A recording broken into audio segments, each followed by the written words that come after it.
Chapter की शुरुआत होती है यांगकाई और लिंगजाओ सेक्ट के 11th एल्डर के कन्वर्सेशन से।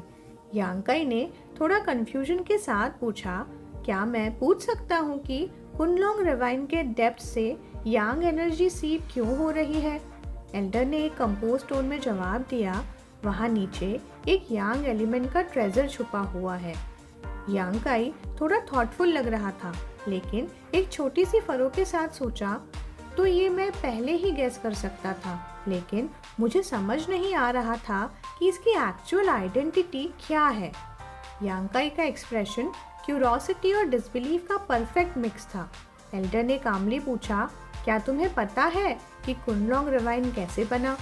यांगकाई ने हल्की कंफ्यूजन के साथ सर ना में हिला दिया। एल्डर ने एक स्लाइड पॉज के बाद कहा, ये एक इंसान ने सिर्फ एक शॉर्ट स्ट्रोक में बनाया था। यांगकाई का रिएक्शन एकदम प्राइसलेस था, एकदम वाइड आईज और थोड़ा डिसबिलीफ, जैसे बोल रहा हो सीरियसली। एल्डर ने एक्सप्लेनेशन कंटिन्यू की, कुनलोंग रिवाइन का विड्थ सेवरल 100 जैंग्स है और उसकी लेंथ तो पता भी नहीं, और डेप्थ इतनी ज़्यादा कि नीचे कुछ दिखाई ही नहीं देता, और ये सब एक शॉर्ट स्ट्रोक ने क्रिएट किया था। काफ़ी सालों पहले लिंगजाओ सेक्ट का इस जगह पर नामो निशान भी नहीं था।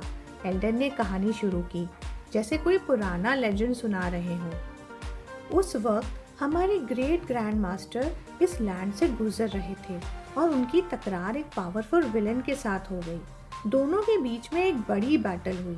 एल्डर के वर्ड्स के साथ यांगकाई के इमेजिनेशन में एक एपिक फाइट का सीन प्ले होने लगा। जब बैटल अपने एंड तक पहुंच रही थी, विलेन को रियलाइज हुआ कि वो जीत नहीं सकता, तो उसने अपनी स्वॉर्ड उठाई और एक ही स्ट्रोक में कुनलोंग रिवाइन को बना दिया। एल्डर के टोन में एक स्लाइट अमेजमेंट था, और तभी उन्होंने ऐड किया, विलेन रिवाइन के गहराइयों में घुस गया और हमारे ग्रेट ग्रैंड मास्टर ने उसका पीछा किया।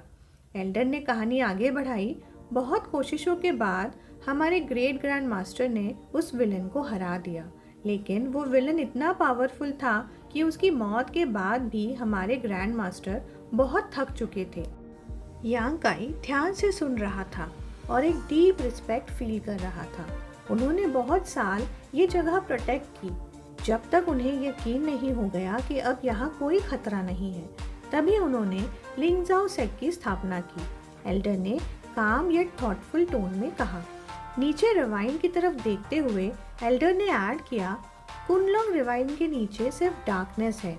हमने बहुत सारे डिसाइपल्स को यहाँ बैनिश किया है जो क्राइम्स के गिल्टी थे। शायद ये यांग एलिमेंट का ट्रेजर यहाँ किसी कोइंसिडेंस से बना हो। यांग ने क्यूरोसिटी से पूछा, तो आप भी ये ट्रेजर देखने आए हैं? एल्डर थोड़ा मुस्कुराकर बोला, नहीं, मैं यहाँ ट्रेजर देखने नहीं, बल्कि एक इंसान से मिलने आया हूँ। ये बात सुन के यांगकाई थोड़ा कंफ्यूज हो गया, लेकिन उसके चेहरे पर एक काम एक्सप्रेशन था। एल्डर अपनी बात को ख़त्म करते हुए बोले, एक बार इंसान बूढ़ा हो जाए तो वो ज़रूरत से ज़्यादा बोलने लगता है। आज की बात यही ख़त्म करते हैं। यांगकाई थोड़ा सोच में पड़ गया। नीचे एक ट्रेजर है तो यहीं कुछ देर रुककर ट्रेनिंग कर लेनी चाहिए, उसने मन ही मन डिसाइड किया। वो रिवाइन के एज पर बैठ गया और ध्यान लगाकर अपनी प्रैक्टिस शुरू कर दी। शाम का सूरज के नीचे उसका काम और फोकस पोस्चर एक अजीब सी शांति का माहौल बना रहा था। आगे के कुछ दिन उसने वही ट्रेनिंग करते हुए गुजारे, अपने आप को और स्ट्रॉन्ग बनाने की कोशिश में पूरा ध्यान लगाया। यांगकाई ध्यान में बैठे हुए अपनी की को चैनलाइज कर रहा था और धीरे धीरे उसके आसपास एक गोल्डन ग्लो बनने लगा। वो एनर्जी का फ्लो इतना इंटेंस था कि जैसे वो उसके अंदर से एक बेहतरीन सोर्स का रूप में निकल रहा हो। जैसे ही उसने अपनी इंटरनल एनर्जी को कॉन्सेंट्रेट किया, एक पावरफुल सर्ज उसके टॉर्सो के पास बन गया। उसके एक्सप्रेशन में एक मोमेंट के लिए सरप्राइज दिखाई दिया। क्या ये कुछ नया था? उसके सामने एक छोटी सी गोल्डन ऑर्ब की क्लियरिटी बनने लगी, जैसे वो उसके अंदर की ट्रेनिंग का रिजल्ट हो। यांगकाई अपने हाथ उठा के एक प्राउड स्माइल के साथ बोला, मेरा लिक्विड यांग के पहले ड्रॉप, मैं फाइनली एक फॉर्म कर ली। उसकी आंखों में सेटिस्फैक्शन और एक्साइटमेंट दोनों दिख रहा था। जैसे उसकी मेहनत रंग लाई हो। स्ट्रेच करते हुए उसने एक लंबी सांस ली और खुद से बोला, चाहे मैं कुछ दिन तक कितना भी स्ट्रगल किया हो, लेकिन ये सब वर्थ था। एक स्टेप लेते हुए उसने कैजुअली कहा, चलो अब घर चलें। यांग काई अपने घर की तरफ चल रहा था, लेकिन जैसे ही उसका घर नजदीक आया उसके स्टेप्स थोड़े धीमे हो गए। उसका एक अनईजी सा इंट्यूशन एक्टिवेट हुआ।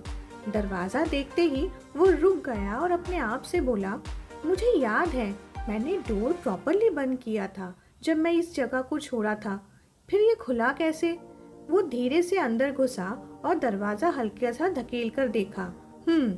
एक लो क्यूरियस साउंड निकालते हुए उसने अंदर का सीन देखा और वहाँ स्ट्रॉ बेड के ऊपर एक लड़की लेटी हुई थी, जो लग रहा था जैसे गहरी नींद में सो रही हो। यांग काई धीरे से रूम के अंदर घुसा। वो लड़की स्ट्रॉ बेड पर सोई हुई थी। उसका चेहरा एक ब्लैक मार्क से कवर्ड था, लेकिन उसकी ड्रेस और पोस्चर इंस्टेंटली अटेंशन ग्रैब कर रहे थे। वो लड़की एक अलग ही एलिगेंस और मिस्ट्री रेडिएट कर रही थी। पर्पल और गोल्डन कॉम्बिनेशन के साथ उसका अटायर काफी रॉयल लग रहा था। यांग काई का एक्सप्रेशन कंफ्यूज था, लेकिन उसके दिमाग में सवालों का तूफान चल रहा था। ये यहाँ कैसे आई और ये कौन है? उसकी आंखें लड़की के फोरहेड पर एक छोटी सी ग्लोइंग मार्क पर टिक गईं, जो क्लियरली कुछ अनयूजुअल सिग्नल कर रहा था। यांग काई धीरे से रूम के अंदर गया और लड़की की तरफ एक नजर डाली। उसने तुरंत पहचान लिया।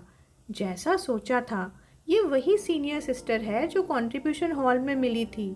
फिर उसने छत की तरफ देखा और अपने आप से कहा, जो छोटे छोटे होल्स मैंने नहीं बनवाए वो आज काम आ गए, क्योंकि उन्हीं होल्स की वजह से मूनलाइट रूम के अंदर आ रही थी, जिससे वो लड़की को रूम के अंदर देख पाया था।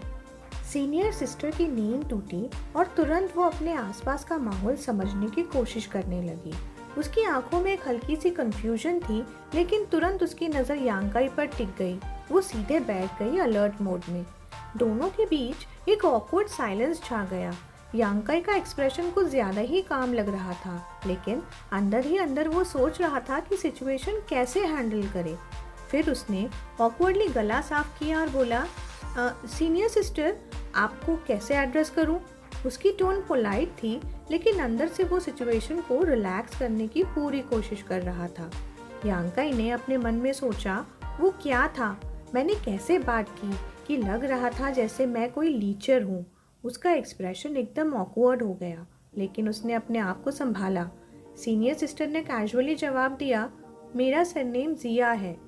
यांग काई ने पोलाइटली रिस्पॉन्ड किया, अच्छा सीनियर सिस्टर जिया, क्या आप मुझसे किसी काम के लिए मिली हैं? सीनियर सिस्टर ने छोटी सी हेसिटेशन के साथ जवाब दिया, माउंट हाइफेंग का एक हंटर तुम्हें ढूंढ रहा था। तुम इतनी देर तक वापस नहीं आए कि उन्होंने मुझे एक बैग दिया है तुम्हारे लिए। उसने कहा कि तुमने उसकी जान बचाई थी और तुम्हारा शुक्रिया अदा करना चाहता था। यांग काई ने बैग को देखकर सोचा, ये तो जैंगशन ही होगा, वो फादर और सन जिनको मैंने हर्ब्स कलेक्ट करते वक्त बचाया था। उसके दिमाग में क्लियरिटी थी, तो उसने कैजुअली कहा, वो अच्छा। सीनियर सिस्टर जिया ने कुछ हेसिटेट करते हुए बताया, मैंने उनकी रिक्वेस्ट मान ली थी और तुम्हारे वापस आने तक का वेट किया। सोच भी नहीं सकती थी कि मैं इतनी देर तक वेट करूंगी कि। यांग काई ने उसकी बात इंटरप्ट करते हुए पोलाइटली कहा, मुझे माफ़ कर देना इतना इंतज़ार कराने के लिए सीनियर सिस्टर, मैं अगली बार ज़रूर पहले वापस आऊँगा। लेकिन सीनियर सिस्टर जिया ने उसकी तरफ देखते हुए एक फाइनल रिमार्क दिया, कब तुम वापस आओगे मुझे उससे कोई फ़र्क नहीं पड़ता, गुड बाय। और फिर वुश के साथ वो वहाँ से चली गई। यांग काई ने बैग को खोला और उसके अंदर केयरफुली क्राफ्टेड आइटम्स देखकर इम्प्रेस्ड हो गया। अपने आप से बोला, कितने कमाल की क्राफ्टमैनशिप है, ये तो डेफिनेटली यांग काई की वाइफ का काम लगता है। फिर सीनियर सिस्टर जिया को याद करते हुए एक छोटी सी स्माइल दी और सोचा, सीनियर सिस्टर जिया काफ़ी शाय लगती हैं। रूम के अंदर चलकर उसने सारा सामान अरेंज किया और बेड पर रिलैक्स होकर लेट गया। उसकी आंखों में एक रिलैक्स्ड और थैंकफुल एक्सप्रेशन था जब उसने खुद से कहा, जैंगशन कितना थॉटफुल है। और इसी सोच के साथ यांग काई एक पीसफुल नींद में चला